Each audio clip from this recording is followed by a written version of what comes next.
This is LWT. Now Melvin Bragg introduces this week's South Bank Show. In a moment, the man who wrote Who's Afraid of Virginia Woolf, Edward Albee.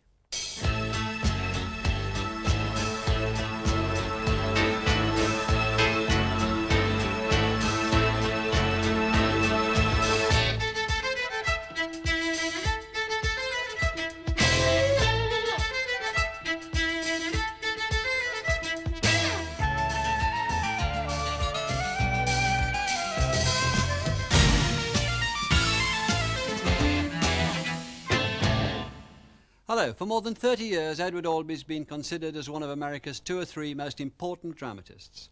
At the forefront of New York's avant-garde in the early 1960s, he shocked the world with the emotional violence of Who's Afraid of Virginia Woolf? His 22 plays have consistently surprised audiences with the variety of their theatrical styles, from the simple, dramatic dialogue of the zoo story to the surreal seascape featuring giant talking sea lizards, to an apparently conventional drawing room play like A Delicate Balance, torn apart with psychological menace. Albee's career has had its troughs as well. By 1980, he was so out of favour that one of his finest plays, The Lady from Dubuque, closed after just 12 performances. But now, aged 66, he's come bounding back. His latest play, Three Tall Women, won him his 3rd Pulitzer Prize in New York, and the London production, starring Dame Maggie Smith, is the hottest ticket in town, winning Best Play at the Evening Standard Awards. I'm 91. Okay. You're 92. Let it alone. No, it's important. Getting things right. Doesn't matter. It does to me. I know, because he says you're exactly 30 years older than I am. I know how old I am because I know how old you are. And if ever you forget how old you are, ask me how old I am, then you'll know. Oh, he said that a lot. What if he's wrong? What? Let it be. Oh, what if he's wrong? What if he's not 30 years younger than you? You'd think he'd know how old he is. No, I mean, what if he's wrong about how old you are? Don't be silly. How couldn't he be 30 years younger than me when I'm 30 years older than he is? He said it over and over. If you look at the history of the American theater, there are really 4 plays that have really changed the American theater forever. Streetcar Named Desire, and then 3 plays that deal with family: A Death of a Salesman, A Long Day's Journey into Night by O'Neill, and Who's Afraid of Virginia Woolf by Albee. Who's afraid of Virginia? Albee sort of ripped the facade off of the 50s idea of the American family. I'm just beginning. I'm numbed enough so that I can take you when we're alone. I don't listen anymore. And if I do listen, I sift everything so I don't really hear you, which is about the only way to manage it. But you've taken a new tack, Martha, in the last century or 2, which is just too much. Too much. I don't mind your dirty underthings in public. Well, I do mind, but I've reconciled myself to that.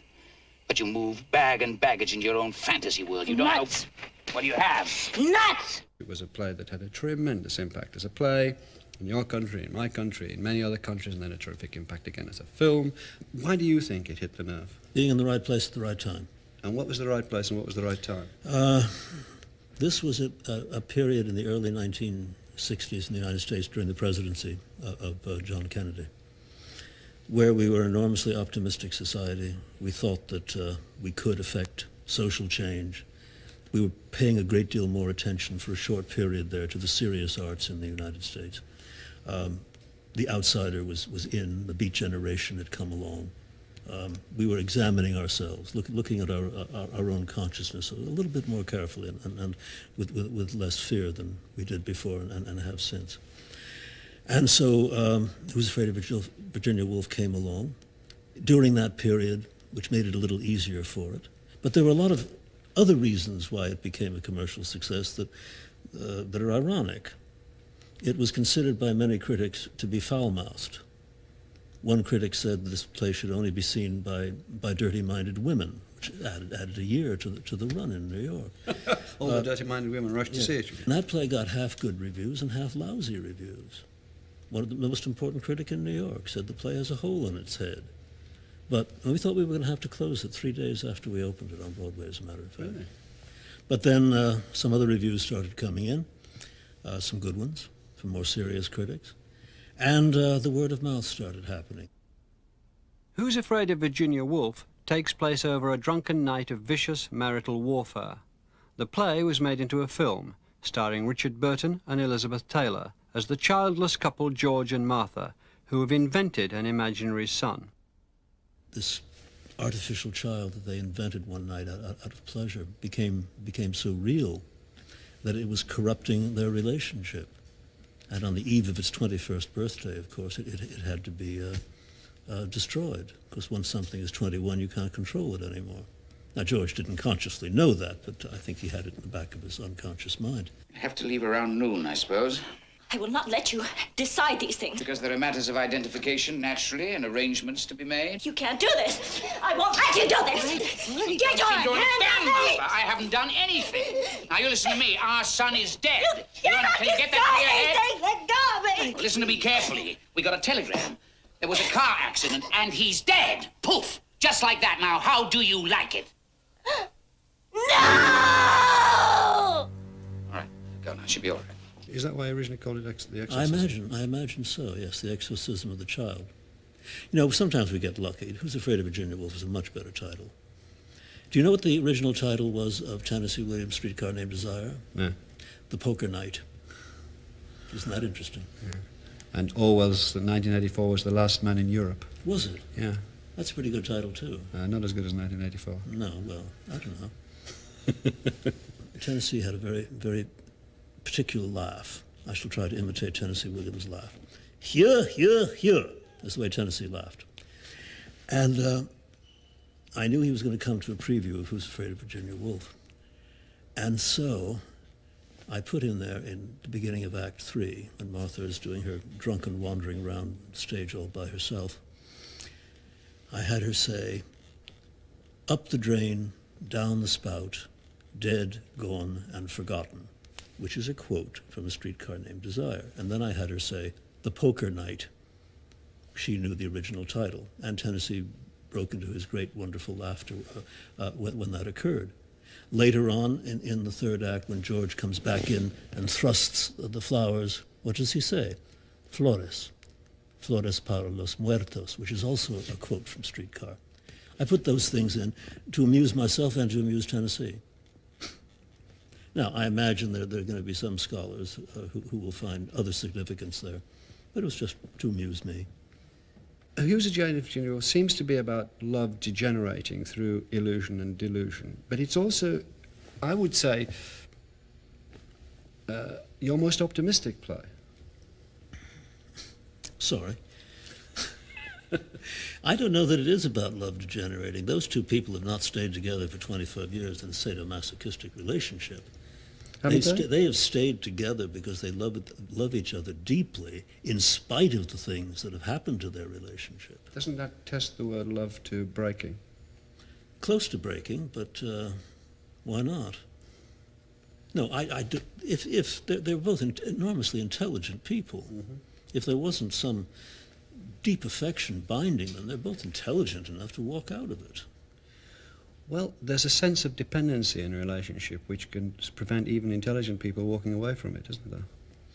Yes, of course, they didn't have any children holding them together. He was not getting very far at the But they were each university. other's children, weren't they? What? They were each other's children, in a way. I think that had they not loved each other hopelessly and deeply, they wouldn't have stayed together.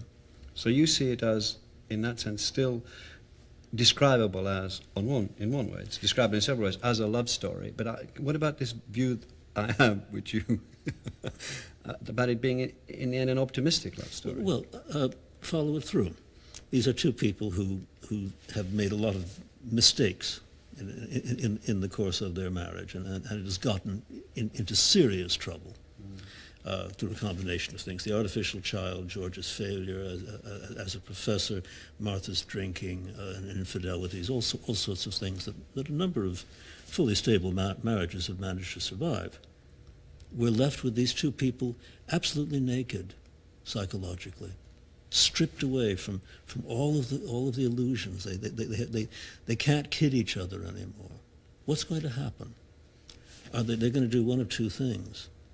They're either going to be strong enough to be able to survive without all the crap, all the false illusions. Or they're going to separate because they can't tolerate looking at each other truly. Or they could conceivably start building false illusions again. So there are three alternative propositions there. And you know, I don't know which is going to happen. I really don't know. And I don't think it's my job to know which is going to happen. In Virginia Woolf, as in A Delicate Balance and one or two other plays, drink plays a big part, as it does in O'Neill, as it does in Tennessee Williams, as it does in many playwrights. What does that enable you to do? In that particular play, of course, everybody drinks differently. When I was directing a production in Los Angeles, we started analyzing this. How many drinks does everybody have in the course of the play? Quite a lot. And it was very interesting. George has 3 drinks in the entire play, but he pushes liquor on other people, which diffuses their defenses. And does he do it in order to do that? Do you think liquor does diffuse defenses? Oh, I think it does, sure. It certainly makes people less on their guard. Did you ever drink? I mean, you don't drink. Oh, yeah, sure, I used to drink, yes. I never did drugs, I used to drink. And then I finally decided, Edward, there are one of 2 things you can possibly do, drink or write. And I decided that writing was more interesting. Was that because you were drinking heavily? I was, eventually, yes, so I stopped.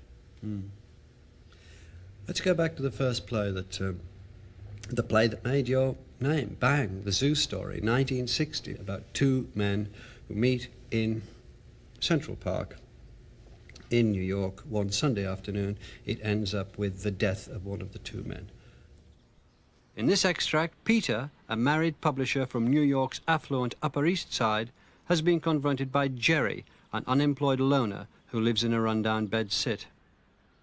Doesn't sound like a very nice place where you live. Well, no, it isn't an apartment in the 70s. But then again, I don't have 1 wife, 2 daughters, 2 cats, and 2 parakeets.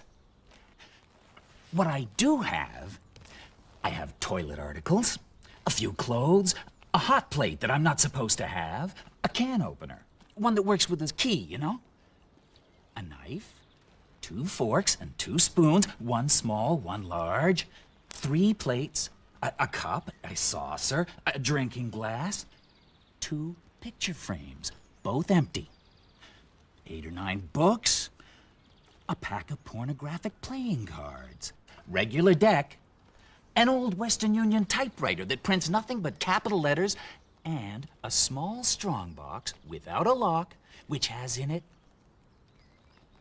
what? Rocks. Some rocks. Sea-rounded rocks I picked up on the beach when I was a kid.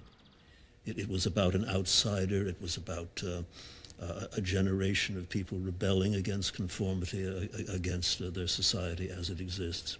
It seemed to resonate very, very nicely. One thing it did was to bring what was a very strong European movement sensibility, Paris-based, the existentialist, to Manhattan. The plays of Beckett and Ionesco and Genet were being done, or beginning to be shown in New York City around the time, I don't know, a year before, 2 years after, The Zoo Story. The Zoo Story appeared right in the middle of that growing awareness of the fact that theater was a far broader and larger and more interesting experience than we'd been led to believe by the Broadway experience. When Albee's The Zoo Story was produced in 1960, Broadway's commercial stranglehold over American theatre was coming to an end.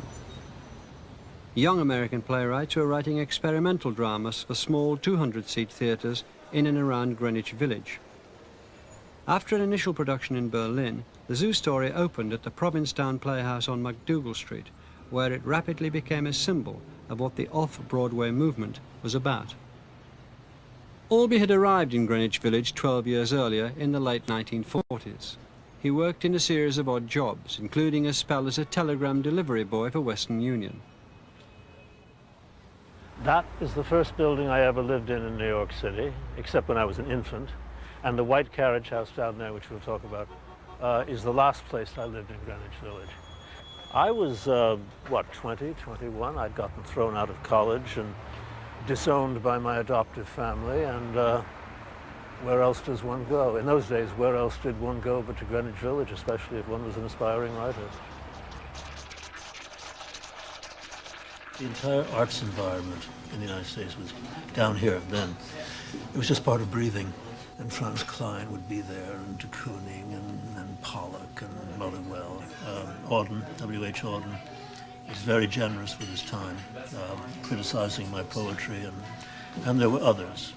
Thornton Wilder was very helpful to me. Coming to the village, coming to be with all of these people, it seemed like where I belonged and where I had always belonged. This is 238 West 4th Street, where I lived sort of in the middle of my 20 years in Greenwich Village. About 2 blocks around the corner, there was a bar that I used to inhabit. And a few years before I started writing plays, I was in there. And people used to write graffiti on the mirror with soap behind the bar. And once I was in there, and I saw somebody had written Who's Afraid of Virginia Woolf, which I incorporated somewhat later. Here I wrote the zoo story. I stole a typewriter from the Western Union Company and wrote the zoo story on a rickety kitchen table in the apartment. Now, you listen to me. I've put up with you all afternoon. Not really. Long enough. I've put up with you long enough. I've listened to you because you seemed, well, because I thought you wanted to talk to somebody. You put things well. Economically, and yet... Oh, what is the word I want to put justice to you? You make me sick. Get off of here and give me my bench. My bench! Get out of my sight! God damn you! That's enough. I've had enough of you. I will not give up this bench. You can't have it, and that's it. Now go away. Go away, I said. Get away from here. If you don't move, you're a bum. That's what you are. The Zoo Story is a very angry play. A man who is, though he's only 40 years old, has accommodated so much, has compromised so much, has closed down emotionally and intellectually so much that he might as well not be alive. Faced with somebody who has never compromised, who has never become a part of his society, the clash between the two of them. It's there. Obviously, that was an examination of two ways of living. So what you're saying from the very beginning in the Zoo Story is that if you have an illusion about your life, if you're deceiving yourself about your life, this is corrosive and destructive. And whatever the cost of having that cast aside, that's the way to live. Ideally, you are brave enough to walk right along the edge of the precipice and stay fully conscious.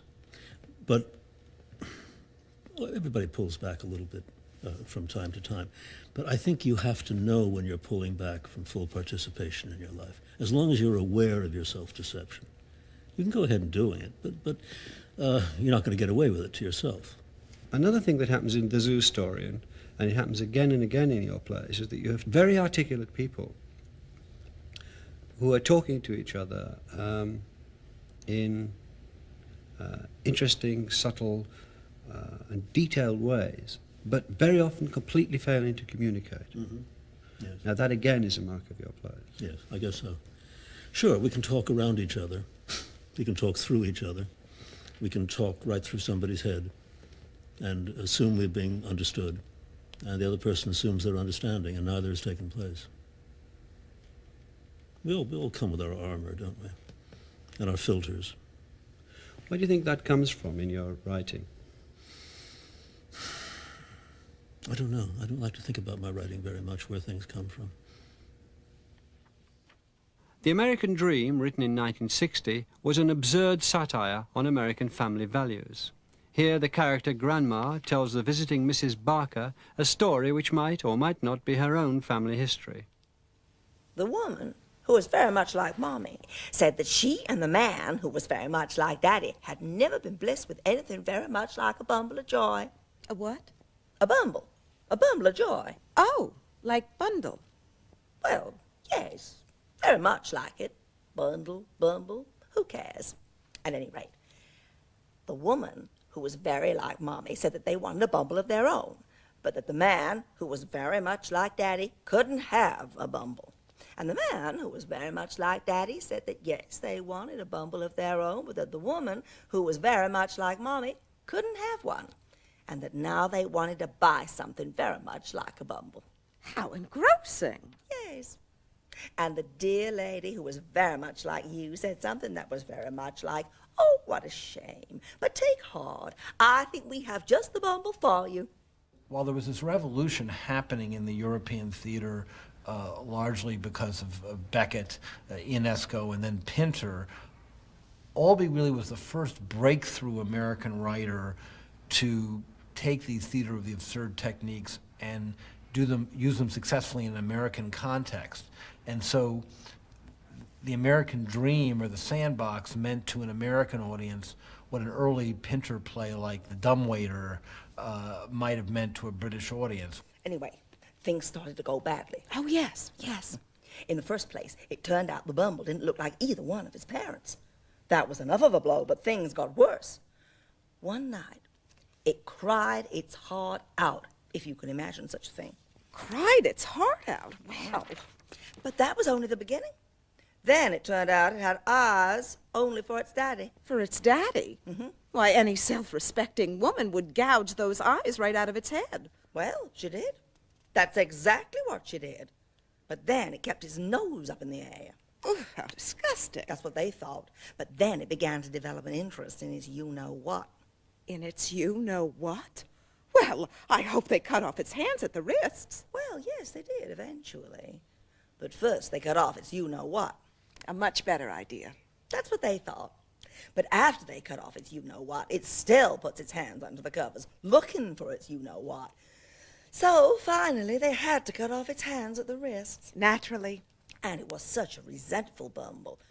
Why did you use the title for that particular set of actors? Oh, you're asking me to go back to the mindset I had when I wrote that play in 1960. I know, it's terrible. It's terrible. I wouldn't be at all surprised if you said, let's talk about something else. No, the only problem is I don't find much improvement. We do quite often greatly injure our young, our children, by imposing our personalities and our values on them. We do these things. We do mutilate them quite often. So, since the play was a satire, it was an enormously serious play. But out of Hollywood, we'd had the American dream family. We'd had the idea of the happy ending was the happy family. I mean, out Dickens, didn't it? Mm-hmm. The way to happiness was marriage and 2-3 kids in a lovely house in a suburb with clapperboards and a swing in the garden and a wonderful kitchen. And who is to say it is not, eh?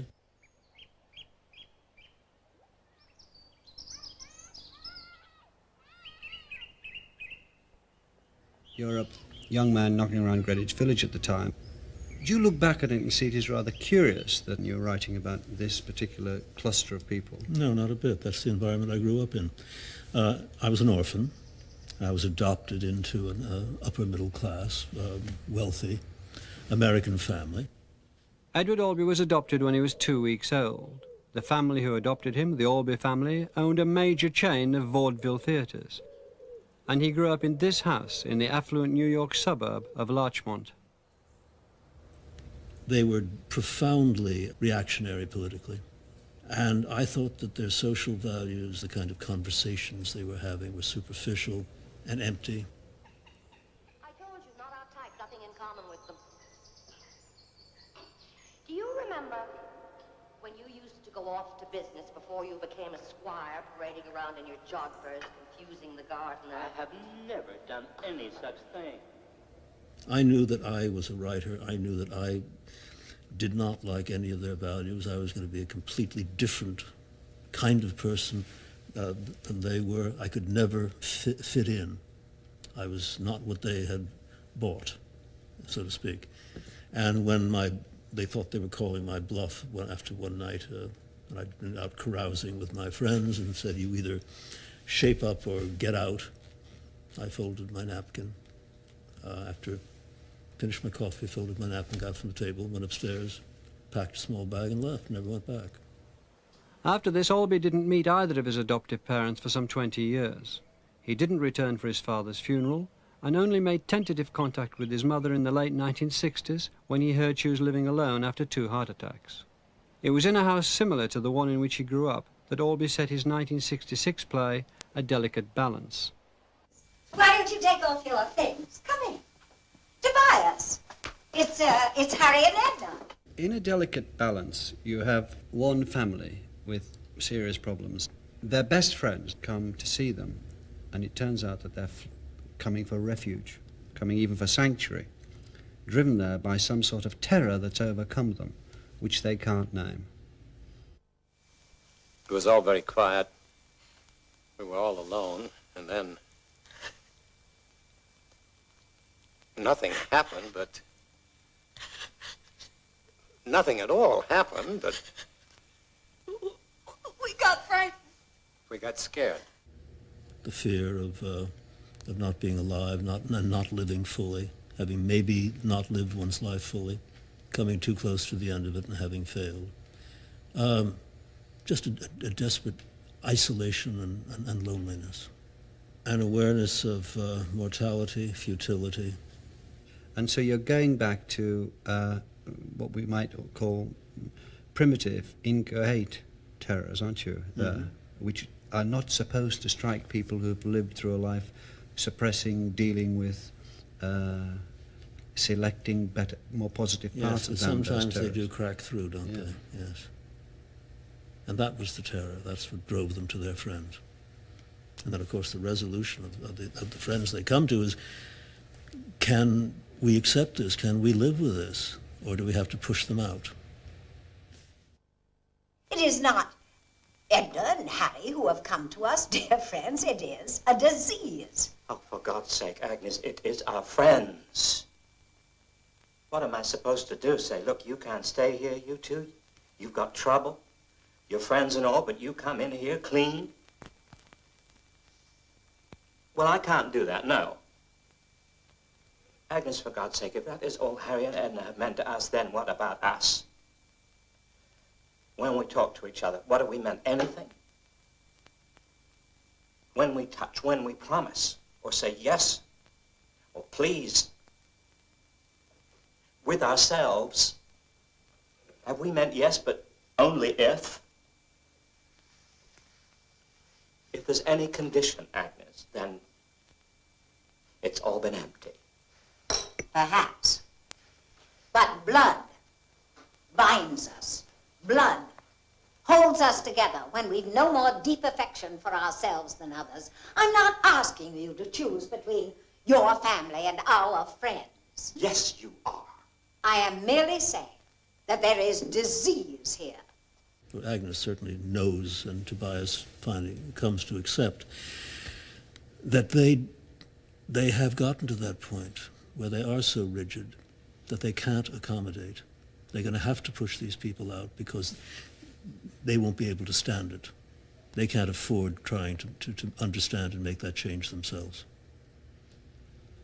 So in fact, you're leaving them with their illusions, and the visiting couple who've faced the terror have got to go back to the too much reality of the terror on their own again, haven't they? Yes, but I think that Agnes and Tobias, the last speech of the play is enormously ironic, where Agnes flings open the windows and says, "Come, we can begin our day," which she means is we can begin our night.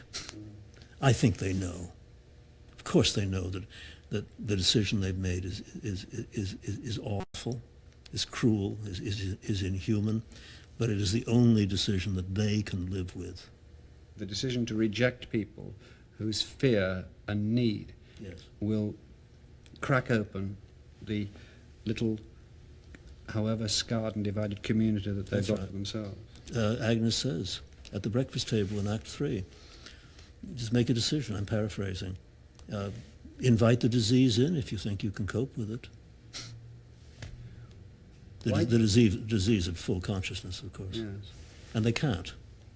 It's a very interesting dialogue that's going on between some of your major playwrights of this century are saying you have to have a world to escape into, you have to have an illusion, particularly Williams, but also see it in O'Neill, to some extent you see it in Arthur Miller now and then, and you and then the other side of Miller and so on are saying, no, that is the worst thing you can have, and it enlarges itself onto the American stage, doesn't it? Because the American dream is precisely that writ large.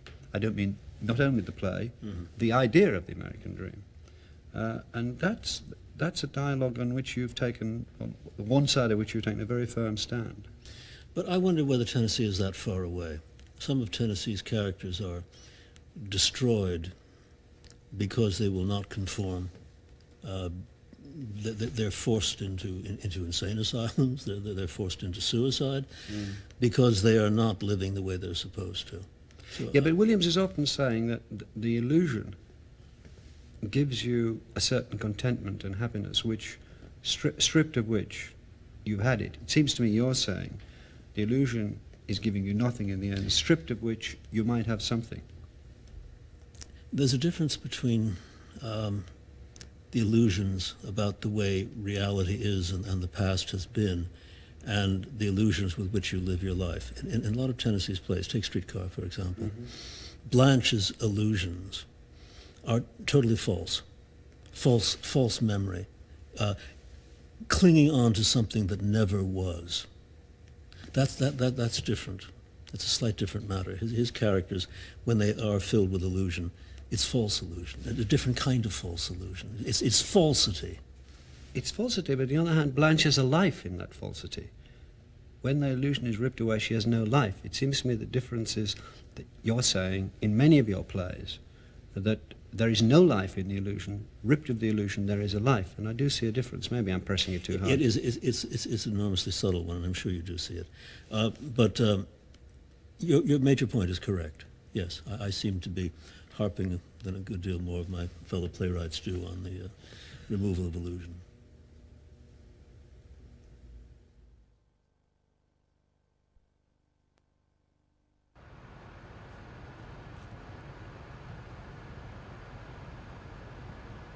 Edward Albee still lives in New York, though he moved from Greenwich Village to a converted cheese warehouse in the Tribeca district 20 years ago. He owns another house in Long Island, where he's established a foundation for young artists. And he spends part of the year in Texas, where he teaches a drama course at the University of Houston. It can be awfully subtle, and it can do things, just change our whole sense of reality in a second. Albee's concern to foster new talent emerged early in his career. Edward Albee did something that will make him a saint forever in terms of playwrights. Virginia Woolf had a cast of 4 in one set and was an extraordinary international success, probably the last international blockbuster. And I think it earned its money back every week. It earned its initial investment back. It really was, it was a producer's dream. What Albee did with that money was he leased a theater on Van Dam Street, and it was called the Bar Wilder Albee Workshop. And from 1963 to 1969, for 6 months of the year, every weekend for 4 or 5 performances, a new play was produced, not just given a reading, but produced. And I think that every playwright who was alive then passed through that theater. And what Edward did at that time was, in a sense, invent what is in America called the off-Broadway movement, and in England is the fringe. As well as John GUARE, the Bar Wilder Albee Workshop gave a start to writers as diverse as Terence McNally and Sam Shepard. Albee told us how he starts writing a play. I have the awareness that there is a play going on in my head. Something clicks and says, Edward, there's a play that you're thinking about. I start getting a very, very hazy sense of who the characters are. Everything's very much out of focus, in a heavy mist, and some sense of why they're all together. I keep a play in my head and think about these things and let it come back into focus for a long time, 6 months, 4 years sometimes. Finally, it starts really coming into focus, and I have some sense of who the characters are. I have some sense of what they want to do. or what they don't want to do, at least why they're there and why I plan to make a play of them. Are you writing anything at this time? No. I've learned writing something down gets it completely out of my head, and I lose contact with it. So no, I don't write anything down. I make no notes, no précis, nothing. So I will take my characters and improvise dialogue for them for an hour or so. And if I know them very well, they can be in any scene I want to put them in, and I can trust them to be in my play. And then I start writing. When I start writing something down, I have no idea what the first 3 lines of dialogue are going to be. I have some vague sense, this is all conscious, some vague sense of the destination. I have not made outlines of what happens in Act 1 and what happens in Act 2, or any of that stuff. I sort of filter it from what I have decided in my head, guiding it with my craft onto the page. That's as close as I can describe it. It's a kind of translation from the unconscious to the conscious to the page. Do you have a sense of ending when you start?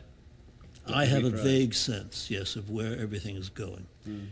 I usually find that I am at the ending a few pages before I think I'm going to be.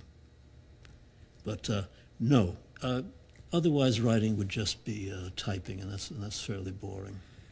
You have sometimes spoken about the relationship between dialogue and music, that you mentioned a speech being like an aria. In what way do you think that the dialogue you're writing has musical analogies? I learned, mostly I think from Chekhov and from Beckett, that the precision of listening, since a play is made up of sound and silence, those durations and the value of those durations is enormously important in a play. When I'm writing a play, I see it and hear it in front of me as a performed piece on stage, not in some kind of limbo, but as a performed piece on stage by actors. Mm-hmm. So I'm sitting in the audience, listening to the dialogue. Some of it's loud, some of it's soft, some of it's fast, some of it's slow. It's my responsibility to put down very precisely what I hear, to notate very much the way a composer hears duration, and he hears loud and soft, fast and slow. A composer hears those things and notates them, quarter notes, half notes, dotted eighth notes. I do very much the same thing with punctuation. Is it possible, though, to compare punctuation in words with the far more precise, it would seem to me, but let's discuss this, punctuation and directions that can be given by a composer in notes? It would seem to me that musically... I don't think it is any more precise. Pardon? I don't think it is any more precise. There is for instance, there can be a pause in music which is a bar long, 4 beats. Okay, let's just take this simple one. Mm-hmm. Pause music is a bar, 4 beat. Boop, boop, boop. Now you can put, Pinter can put, or Beckett can put, pause. Now one man's pause is another man's longer. How long is that pause? It depends on several things, and it can be precise. You can put down tiny pause, brief pause, pause, long pause. Now those are kinds of pauses. And wait, let me finish. The duration of each of these pauses is determined by an earlier tempo set by the psychological tempo of the speech. I would still say that it's not quite as precise, but let's move on to something else. In an aria, you splitting pauses there. It's very, very close. There is, for example, and I find that actors handle it very nicely, a durational difference between a semicolon and a period. Mm-hmm. Once an actor knows that, there's no problem. Nobody's denying that great writing has got a musical component, and I'm certainly not denying that. I'm just intrigued by this analogy. And one more before we move on. Inevitably, your plays will be performed by different groups of people decades later. So why should it be, as it were, a piece that should be done the same every time? Well, of course, I don't care what anybody does as long as they end up doing exactly what I've intended, which is fine. And there are many ways of getting at the intention. There's a fine line between free interpretation and distortion. And the one thing you try to be careful about is that the actor is not distorting, but is interpreting. There are many ways of getting at the same destination. I've also found that the further away actors get in rehearsal from what I had seen and heard, the greater difficulty they have in becoming the character. So what I'm doing is not trying to hamstring them in any way. I'm not trying to tie them so they can't freely interpret. I'm trying to give them sensible guidelines. That's one of the reasons I like to direct my own plays before anybody else has, to put down on the stage what I heard and what I saw while I was writing the play. In the second part of Three Tall Women, you have three women at different ages playing the one woman.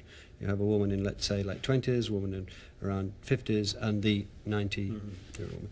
What possibility did it give you dramatically, these three people playing the one person? Well, as a dramatist, it gave me the opportunity of examining a woman at three ages without doing it in narrative. It enabled me to, rather than the one woman talking about her past, I could see her as a younger age. Dramatically, it gave me an enormous amount of latitude. I have children. We have one. We have a boy. Yes, we do. I have a son.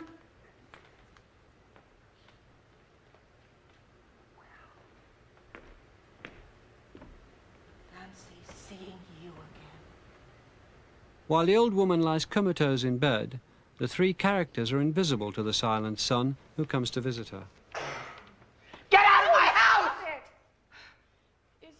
Is that him? I said get out of my house! Oh, do be quiet now. Let him alone. He's come to see me.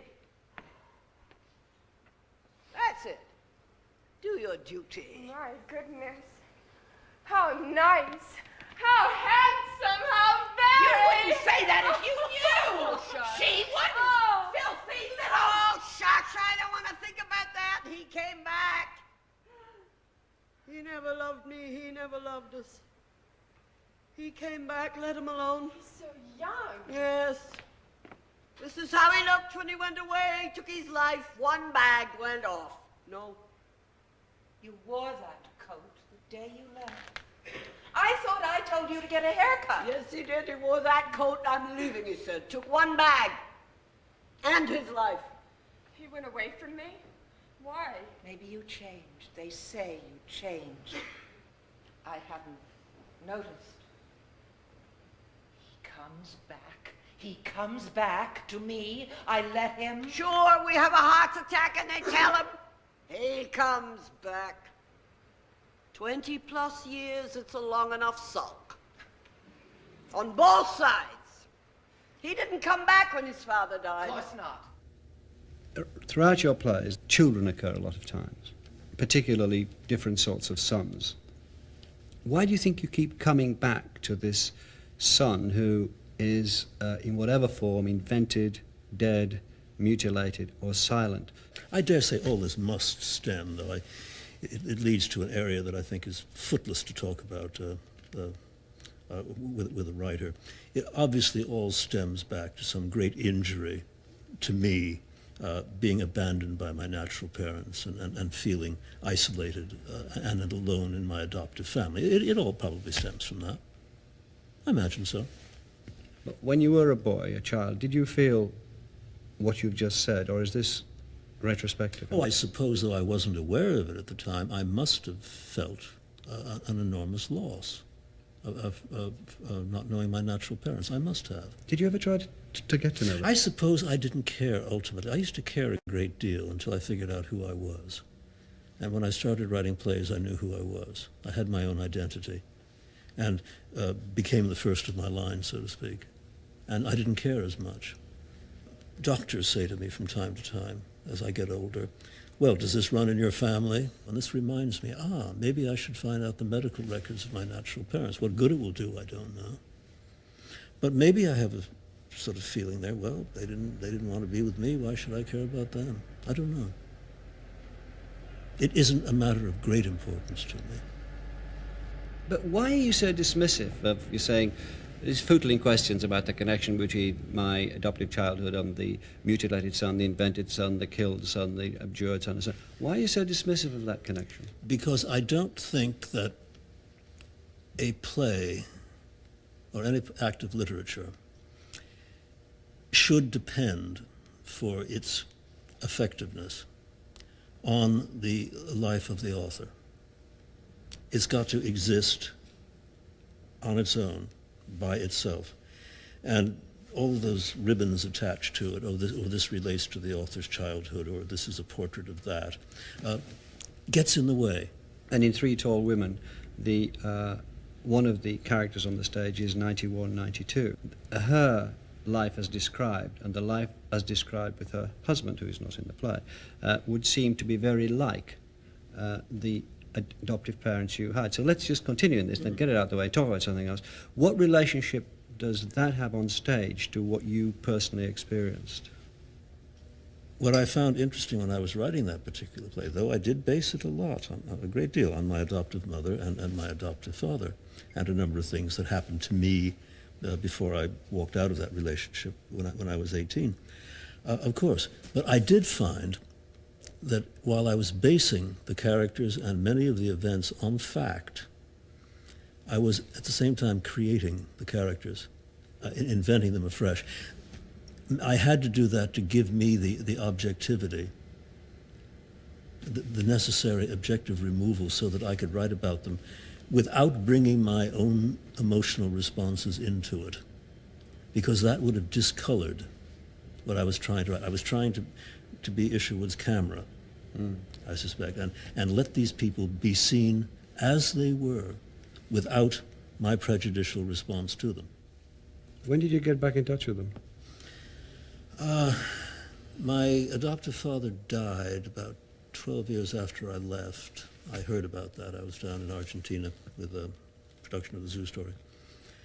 And about 6 or 7, 10 years after that even, I'd heard that my adoptive mother had had a couple of heart attacks, was alone, lonely,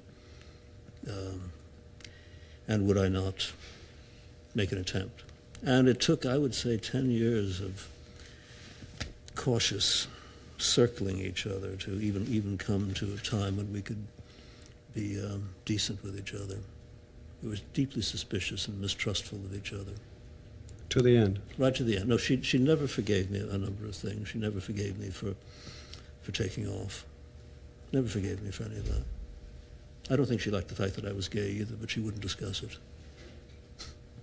But you did at least talk, which is, again, different from the play in which the young man turns up and is silent. Dutiful son. Yes, of course. I ended up developing a kind of respect for her that I hadn't had before. I never liked her anymore, never respected her values anymore, but a kind of respect for some of the stuff that she had to put up with. I mean, to survive with all those awful in-laws that she did, and to go on and to become that great age with all the infirmities and the financial loss that she was going through, having to sell off her jewelry and things like that. Her prides interested me. So I ended up being quite interested in her. The happiest moment of all, really, the happiest moment coming to the end of it, I think, when all the waves cause the greatest woes subside, leaving breathing space, time to concentrate on the greatest woe of all, the blessed one, the end of it.